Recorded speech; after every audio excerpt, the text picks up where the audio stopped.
Hey everyone, my name's Kathy. I'm an alcoholic. My name is Jessica, and I'm an addict. Welcome to Two Friends, One Path. Before we get started, we'd like to express that this is solely our opinion. We are not affiliated with any group or program. Our sole purpose is to help others fight addiction and or alcoholism, and offer help and knowledge on how we stay sober. This 100% raw and real. We do cuss, we do tell war stories, we do cry, we do laugh, but we do recover. Later on, we're going to have some helpline numbers for it at the end of this.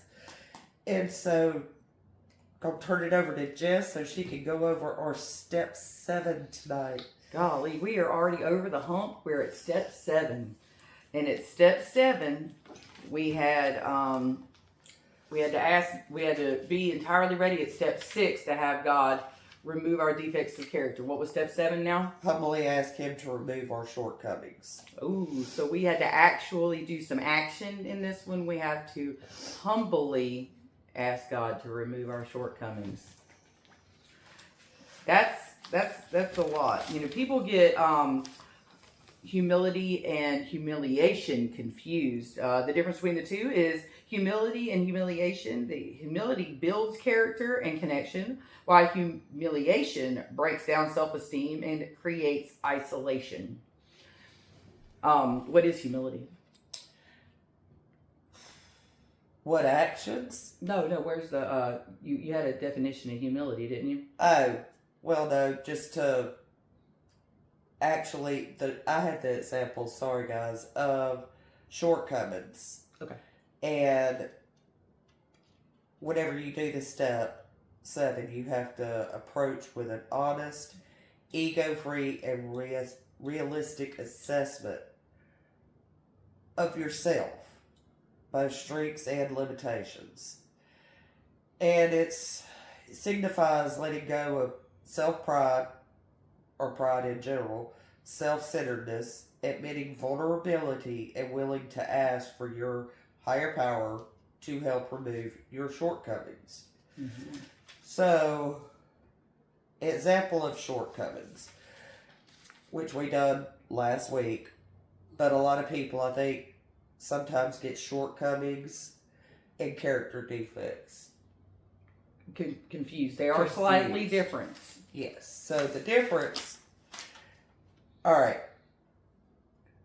This is some interpretations. This is off the web and stuff. So, according to some interpretations, the defect is the root cause. Okay, as in self-pride, and the shortcoming is the resulting action, as in rudely interrupting someone. And those are the exact examples that they gave whenever you Google just that in general. I get it now. Okay, that makes sense. So the defect is the root and the shortcoming is the result of it. So like the defect would be me being a liar, and the shortcoming would be the lie? Telling a lie to my mom, and the defect would be that I'm a liar. That you're dishonest and dishonest, yes. And then, but telling a lie to my mom would be the cause, not the root. Being dishonest would be the root. The shortcoming would be you lied to your mom. The defect would be that you're dishonest. Okay, makes good sense. So, I like it. And examples of shortcomings. Okay, let's see here. Examples of shortcomings. We have self-centeredness, dishonesty, fear and anxiety, resentment, anger, impulsivity. It's a big word. Pride and arrogance, self-pity, procrastination, jealousy and envy. You got some more? Nope, that's it. But those are a few, and that's enough. So I think the biggest thing for everybody to understand is that you can, when you ask this, it's going to be an ongoing process. It's not something, I do believe miracles happen, but they're usually not instantaneous, and it's not something that all of a sudden God's going to remove all of them. I'm not saying it doesn't happen, but for most cases, you continuously work, and you work on one of them at a time. So like, let's say that I decide that, use the same example, that I was going to be dishonest with Kathy and tell her that I liked her shirt when I didn't. I'd have to catch myself and change that kind of behavior and be like, oh, there's one of my character defects coming up. I need to change that. And as you go along and start to look at your fourth and fifth step too, they'll show you some of your shortcomings, and it'll show you a lot of your patterns. It shows you 95% of your shortcomings. Well, I mean, your patterns too, so you're able to catch yourself and change those. And I say 95% because there's a few more on my list that I have to knock it down to 100%. I'm working on that, but yes, it's right there, pen to paper. It shows you I was selfish, I was dishonest, I was fearful, I was angry. You know, all that stuff shows every shortcoming you have, and your role in it. You know, that's the big thing, is owning your own role.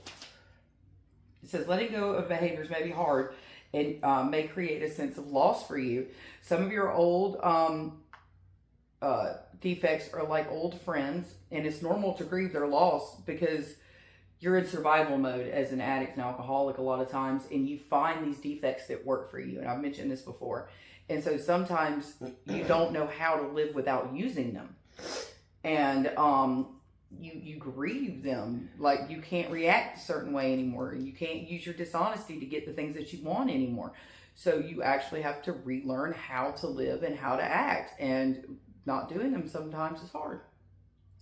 Well, you know, y'all excuse my voice. This pollen has, not too many people know this. I don't even think you do. But the day I got out of rehab, I asked my husband to go inside and buy me airplane shot of my DOC. And I had written myself a letter. Actually, I buried that with the letter in the backyard after he dug me a hole. And I couldn't find my letter, so he wrote one to take its place, and it's buried in the backyard because I had to have a funeral because that was my best friend. I had to. I like that. I don't know how safe I would have felt taking a bottle to the backyard. I poured it out. I couldn't do it with it, so I just poured it out. I had cotton balls. Oh God, yeah, because it's so strong. Oh yeah, gosh. I had cotton balls in my nose. I actually have it videoed of me burying it. I think you told me that you buried your best friend, but I don't think you told me all of that. Yeah. Wow, that's crazy. I had to bury it because that was my best friend. It never let me down. Oh, it did, but you didn't know it. Not until it did. You know, right? It was all going good till it wasn't. But that was, that was my comfort area. Being drunk and just wasting life away. I was like, sign me up, Yeah, no, I didn't do that. But, yeah, I did. I buried the bitch in the backyard, I wrote mine a goodbye letter, but I didn't have a funeral. Yeah, I had that bitch funeral. Hey, whatever works. Humility has become a quality to be sought, not to be shunned. Our experience in the program has changed our attitude toward humility completely. Most of us confused humility with humiliation, and I read that to you a minute ago, the difference. But as we practiced the program to the best of our ability, we listened and learned from others. As we began to emerge slowly from our neurotic fog, it started to dawn on us that we had things exactly reversed. Humility did not deflate our egos. But when we saw that our overinflated egos were causing all kinds of pain and grief, we decided to deflate them or release them with the help of our higher power when we acquired some measure of humility. So, what it's telling me here is that my ego is the problem. It was a humiliation we suffered repeatedly as a result of our inflated egos, which eventually brought us to the point of accepting humility, or accepting the things we cannot change with humility and serenity. Oh, a lot of my life was ego driven. 100% of mine. I covered up for people. Mm-hmm. And that's why I haven't completely shared my story, because it's shameful for me. And I was not even the worst part of me and my alcoholism. That really, I'm pretty open about that shit. I'll tell you everything. But as far as other stuff that goes on in my life, I don't tell people because it's a humiliation to me. And for a screwed up, drunk of a woman I was, it's got to be pretty fucking humiliating for me to not tell that and keep it classy. Well, as long as it wasn't you directly. Yeah, keep it classy. Mm-hmm. There's some that know my story, and hey, kudos to y'all. It hadn't quite yet started a big fiasco in Newton and Rockdale in DeKalb County, but we're gonna try to keep it under wraps, girl. Keep it under wraps. Keep it under wraps for a little bit longer until litigation is.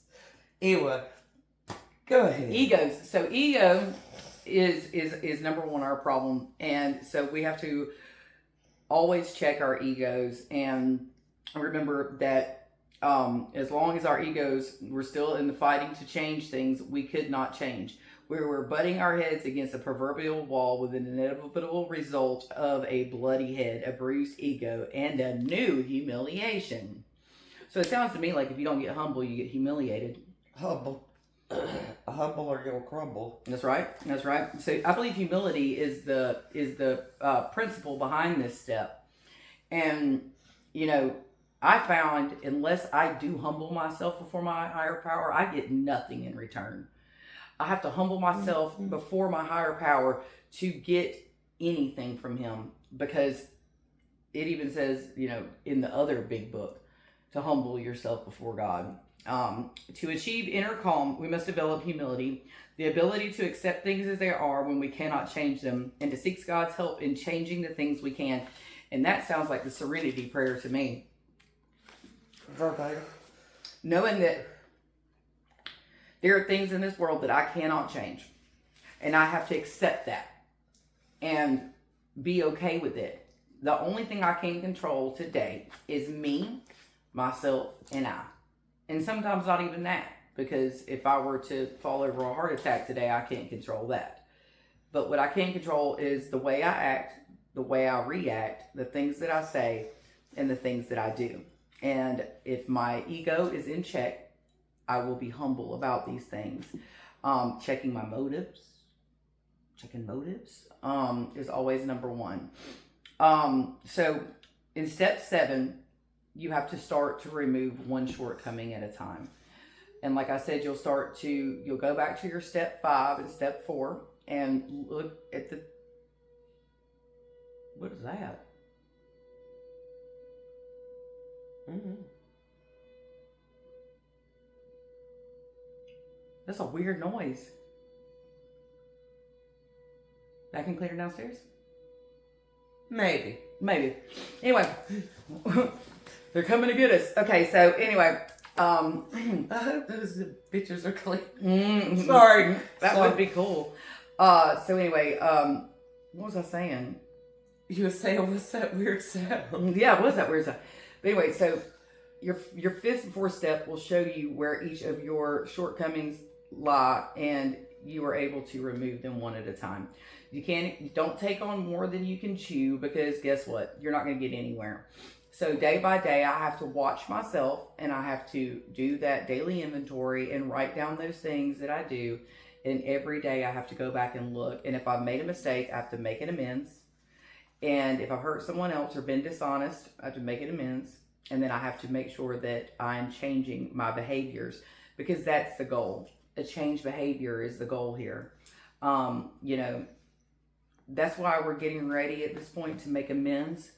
And an amends could only truly happen and truly mean something if there is a change of behavior behind it. Mm-hmm. That's why these steps are in order. At step 2, we weren't ready to make the change necessary for those apologies to be real. Well, I think in amends too, we need to specify, and we'll get into that in the next two steps. An amends is not necessarily an apology. Mm-hmm. It's more of, this is what I done to you. But it's also a change in You know, behavior, not doing yes. the same thing again. Right. And because I thought whenever I got in the program, an amends was, hey, I'm sorry I was a drunktard, you know, whatever. And then the more I started listening and stuff, I was like, yeah, it's more than just, it's not even I'm sorry, it's look, this is what I did to you. Without their part involved. Yeah, this is what I done to you. Let's just say I'm going to do an amends towards one of my old bosses. Hey, look, I was drunk. I don't remember working that day. I'm pretty sure you paid me for it. But I was probably in my office passed the hell out, to be honest with you.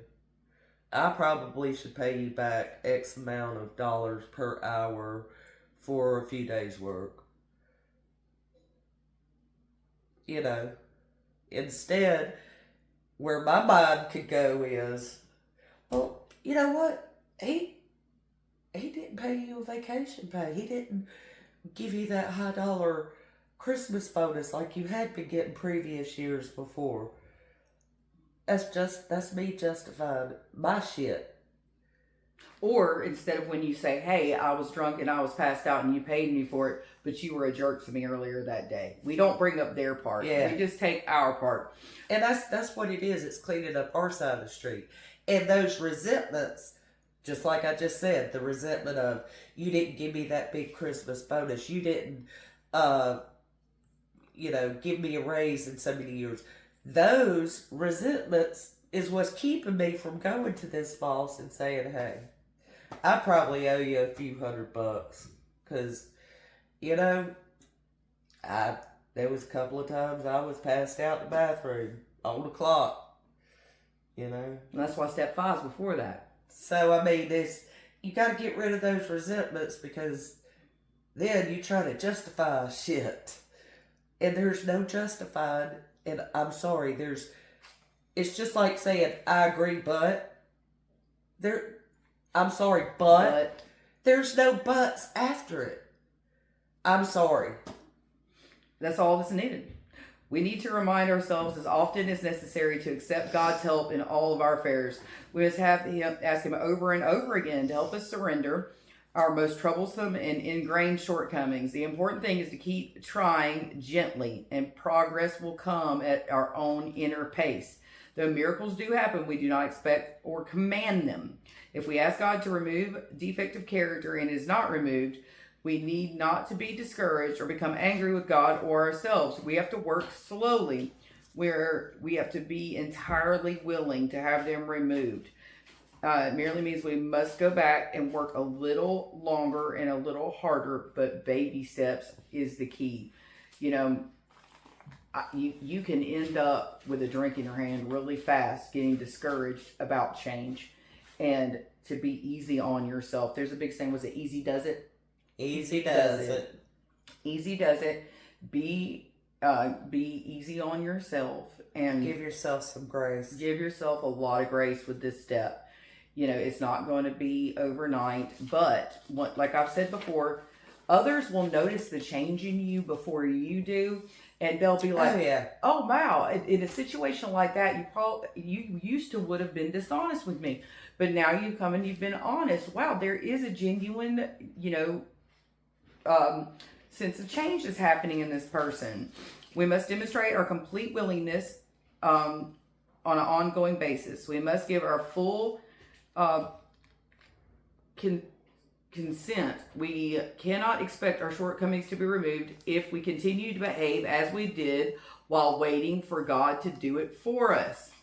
We are still unconsciously hanging on and unwilling to let go. This often happens to many of us.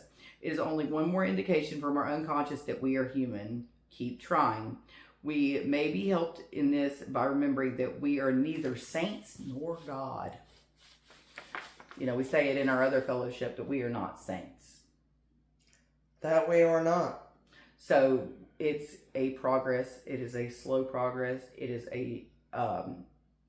a painstaking process, and you just have to be willing to try. And then don't repeat the behavior again. That's right. That's what people forget sometimes, is just because you asked for this and you've worked your steps, then you can go back, oh, I'm done. Now I can go back to lie, cheat, and steal. No, it's you You do live it again. like that for the rest of your life, as long as you're wanting to stay sober and, get the promises and stuff like that.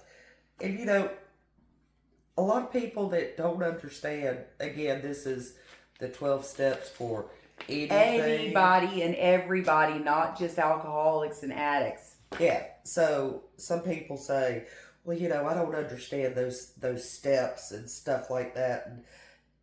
And you can do this or you can do that. I'm like, unless you read it and understand it, you don't know. And the pure fact of this works on absolutely anything. Somebody with an eating problem. Cigarettes, yeah. Sugar. I'm doing sugar, but I highly recommend you find somebody who has knowledge of the 12 steps to sponsor you and work them with you. Yes.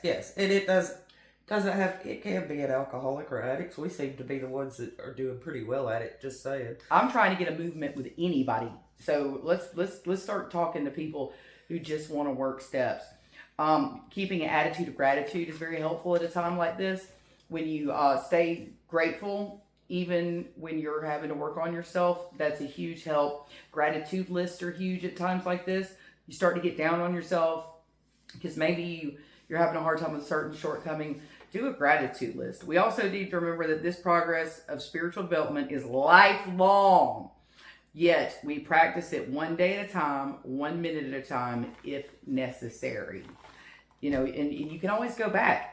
You can always do it again and again and again and again. There is no graduating these, and there is no end to it. So, a lot of people don't know this, but once you go all the way to step 12, guess what you do? You go back to step 1 and you start over again, because this is a program of repetition, and we have to be reminded consistently. I don't know if any of you have ever been to AA or NA meeting or even Celebrate Recovery. We read the same readings over and over and over again. Why?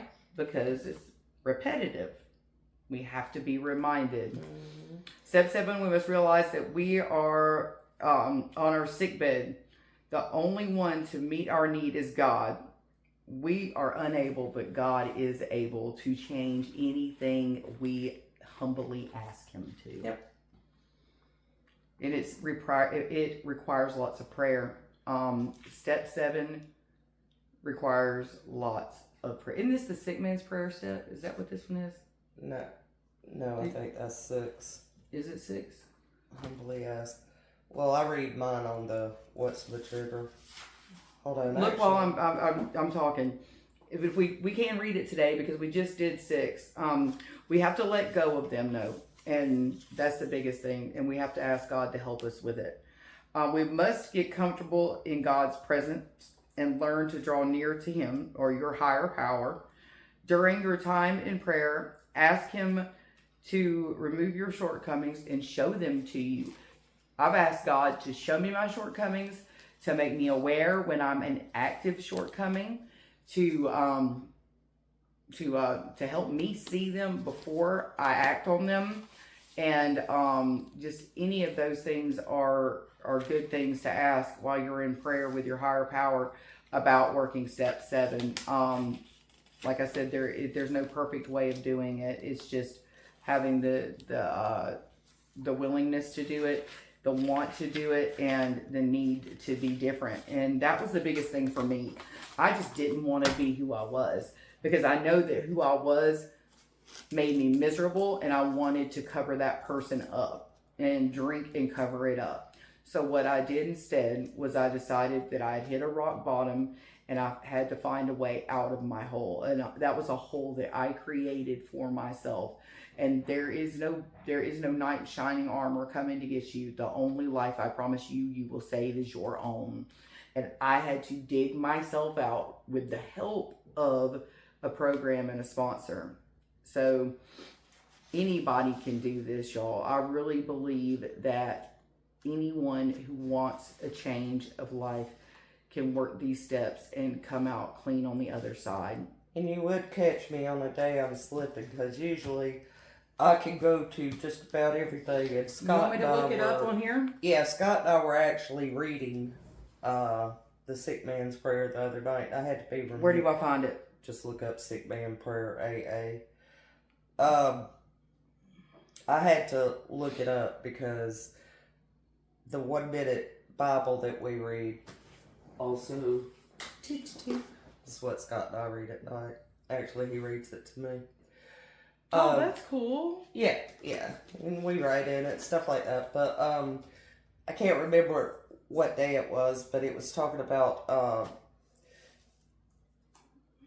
basically it was a Bible verse of what we call in the program the Sick Man's Prayer. And I had to be reminded of it because I had shown somebody. Page 67, 4th edition. Page 67. I was looking at 65. 67, 4th edition. Like if even bookmark. We were, y'all. We were sick people back then. We were sick mentally, physically, emotionally, socially, sexually, spiritually, soulfully. Y'all, we were sick. At least I was. Okay. Ooh, I was sick. Where's it at? Oh. This is the Sick Man's Prayer. Though we did not, where? That's it. Though we did not like their symptoms and the way these disturb us, they, like ourselves, were sick too. We ask God to help us and show them the same tolerance, pity, and patience that we would cheerfully grant a sick friend. When a person offended, with a person offended, we said to ourselves, "This is a sick man. How can I be helpful to him? God, save me from being angry. Thy will be done." I had to be reminded of that. Mm-hmm. And it was through Scott reading this book that made me, was like, "Hey, dude, stop. I want you to read this." And he was like, "Okay, slow down. What page is it on?" And he had to Google it and get his big book out, and we read it together, and it was like, yeah, that's a sign that a lot of people should be reading both books. There's multiple of them that people should read. Work steps. If that's not a sign of somebody needing to work steps, then, I mean, it was also a sign of me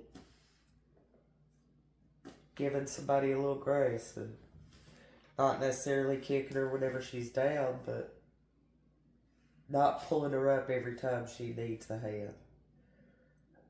If that makes... You'd have to know the situation, but sometimes you enable people to keep them...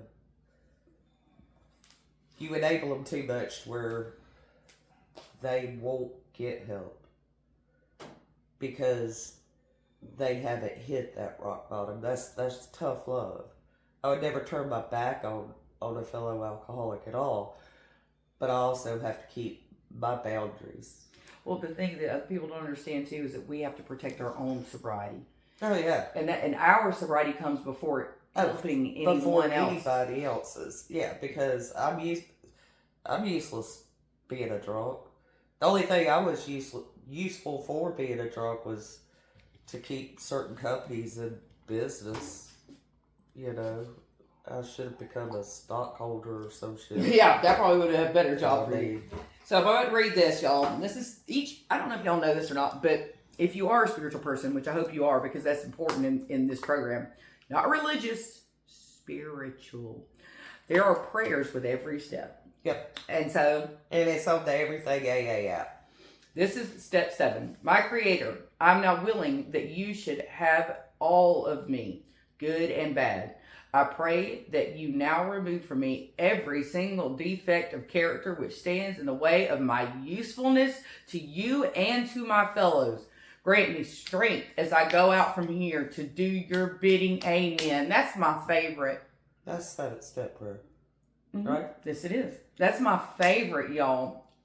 I mean, everything is in there talking about, hey, you take all of this from me. It don't matter if it's good or bad. And that take it all out of me, that I don't need anything that stands in the way of me doing your will and your work, remove it. Now, what did we talk about that just the last night?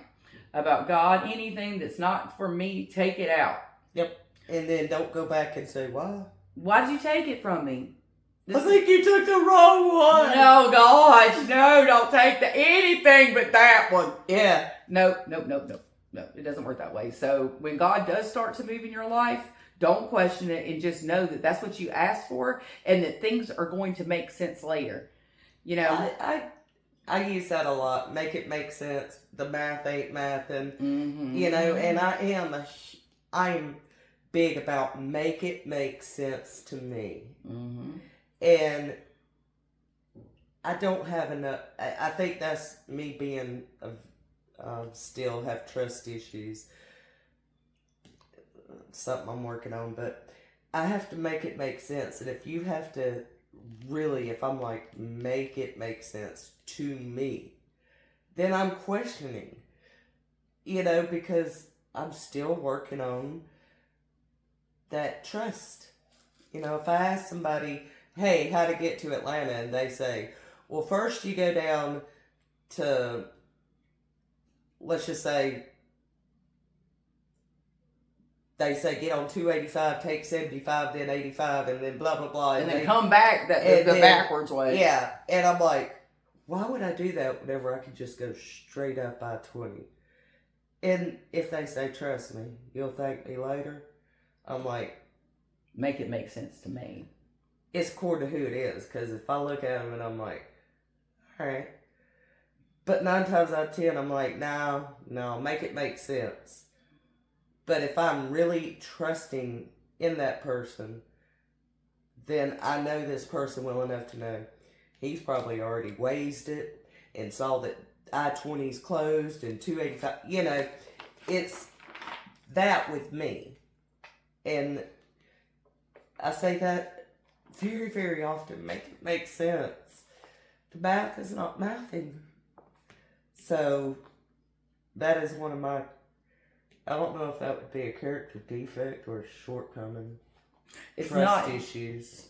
I think that, and a lot of people take it as me being a smartass. I really don't. Well, not being trusting to someone could be a defect, but it could also be, it could be a shortcoming, but I think it also is just you learning how to set up boundaries for yourself too. Well, and I think a lot of people mistake it sometimes for me being a smartass.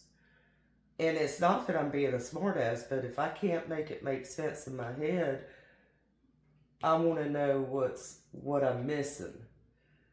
You know, where that little piece of puzzle goes, you know, because I'm like, I think it's more of you trying to protect yourself. I think it's protection, gut feeling that I have whenever I first meet someone, the impression I get off of them. There's very few people where if they were to walk in my house and say, hey, I got a dead body in my car, in the trunk. I need for you to help me go bury this dead body.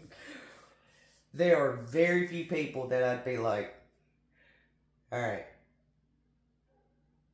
I got shovels in the garage. Do we need duct tape, trash bags, and can we stop to get Duncan on the way out? And let me let Piper go potty. And then we'll go from there. That's how much trust I have. And I can't, well, no. I probably would question. There's probably 3, and I definitely question 2 of them. Well, let's get back to step 7. So, Yeah. step 7 requires surrendering our will to God so that we may receive serenity necessary to achieve the happiness we seek. So surrender comes back up again, and you have to be able to just really say, okay, God, this is yours. I'm giving it to you. I no longer want this, and I no longer want to be in control of it. And by surrendering means you totally remove that finger out of that control box and let him completely take it. You got to put the work in, but you have to let him have it. Growing in wisdom and knowledge with your higher power, growth only comes because we are seeking it. But it is also from the insight gained by examining the past struggles that we have gone through, and we did that in step 4 and 5. We also work through the steps. We recognize the value of acknowledging the truth of our past, and that's painful. That's painful. And admitting that we may have a lot of really bad defects and things that are wrong with us is also painful. But knowing by doing it, and that by giving this to God or your higher power, that it's going to make you so much happier on the other side. It does. It really does work, y'all. And I know that it doesn't seem like you think it would, but by really examining yourself and giving yourself to God and to your higher power and allowing him to move in your life changes everything about how I see the world and see my life and see the things that I go through. You know, it's changed even my views on some of the things that I thought were bad that I went through. You know, maybe they weren't so bad after all, because it did this, that caused this to happen, that now put me where I'm sitting today. And being able to look at it from that perspective, and you've said that several times. There's a blessing in every lesson and a lesson in every blessing. And that is true in as many things as I've gone through in my life. Perspective is everything. Step 7 is the cleansing process that prepares us for the next stage of our journey. The first 6 steps, we became aware of our problems and looked at our lives honestly, revealed previously hidden aspects of ourselves, and became ready to change our attitudes and behaviors. Step 7 presents us with the opportunity to turn to your higher power and ask for removal of those parts of our character that cause us pain. We don't realize this, but our defects cause us pain. We think sometimes they protect us, but all it does is make us fall further into that hole of self-hatred, because we are the ones that cause that by allowing these defects to keep coming up. The dishonesty, the self-centeredness, the pridefulness, the egos, all that stuff is completely opposite of being higher power centered. Yeah. Higher power centered is joy, peace, honesty, truthfulness, brotherhood, humility, and all those other ones block you off from the sunlight of the Spirit. Although sometimes, I will say this, sometimes, especially in the alcoholic and addict's mind, it's easy for us to think back and say, I could just lie and get away with it. Because I'm not drinking, I'm not using, but then we have to remind ourselves, That's the part of daily work. Hypocrite, you know, in my eyes, that, I work the steps, but I'm going to sit here and lie to you. I don't like writing all this shit. I'm just going to tell you, my hand gets tired. So I just be honest from the rip. That way I ain't got to go back and do all, And sometimes I think being honest sometimes can cause issues. And that's why it says, unless it's to hurt somebody. Yeah, it's brutally honest.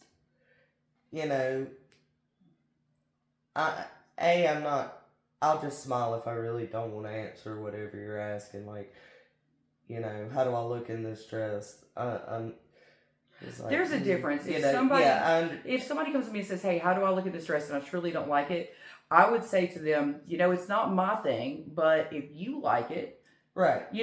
there's a way to tell somebody honestly that you don't like something they have on versus being a straight liar. Right. Or withhold. So Kathy was just talking about how sometimes she likes to overthink the program. And what that does is mess up what she's trying to do altogether. And so... No, not overwork it.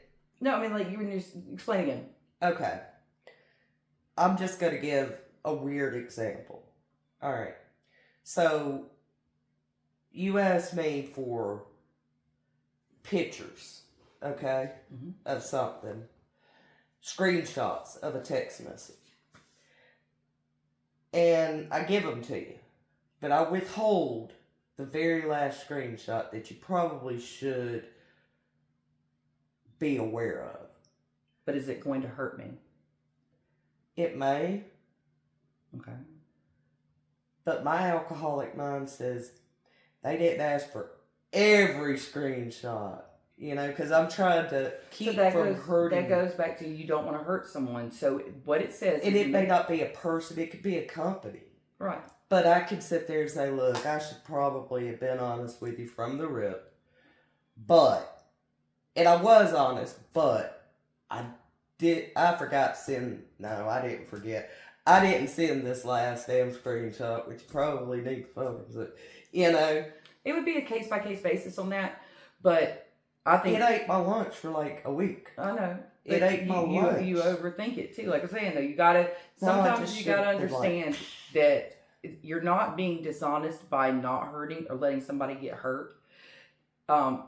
You would be being dishonest by telling them that they never said that. That would be being dishonest. If somebody straight asked, hey, did they say that about me? And you say no, that's being dishonest.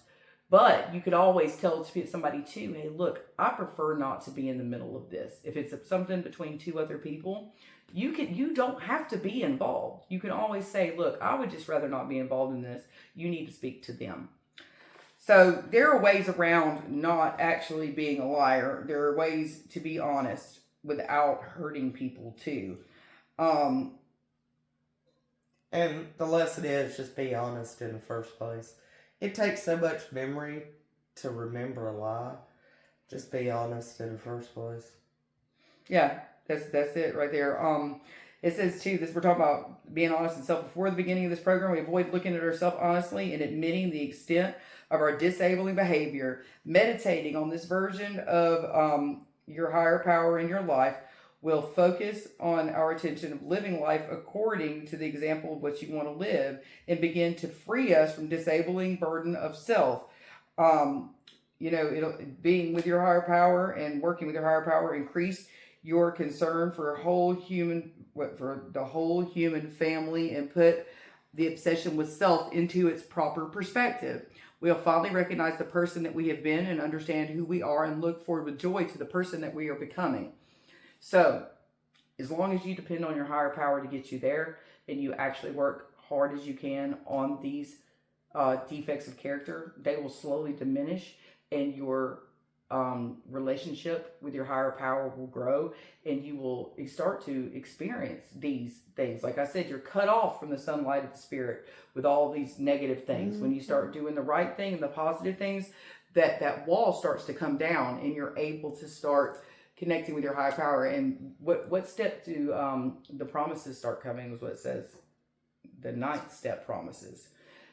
I think it comes before that, but that's when they start talking about these promises, and we are almost to the 9th step. So,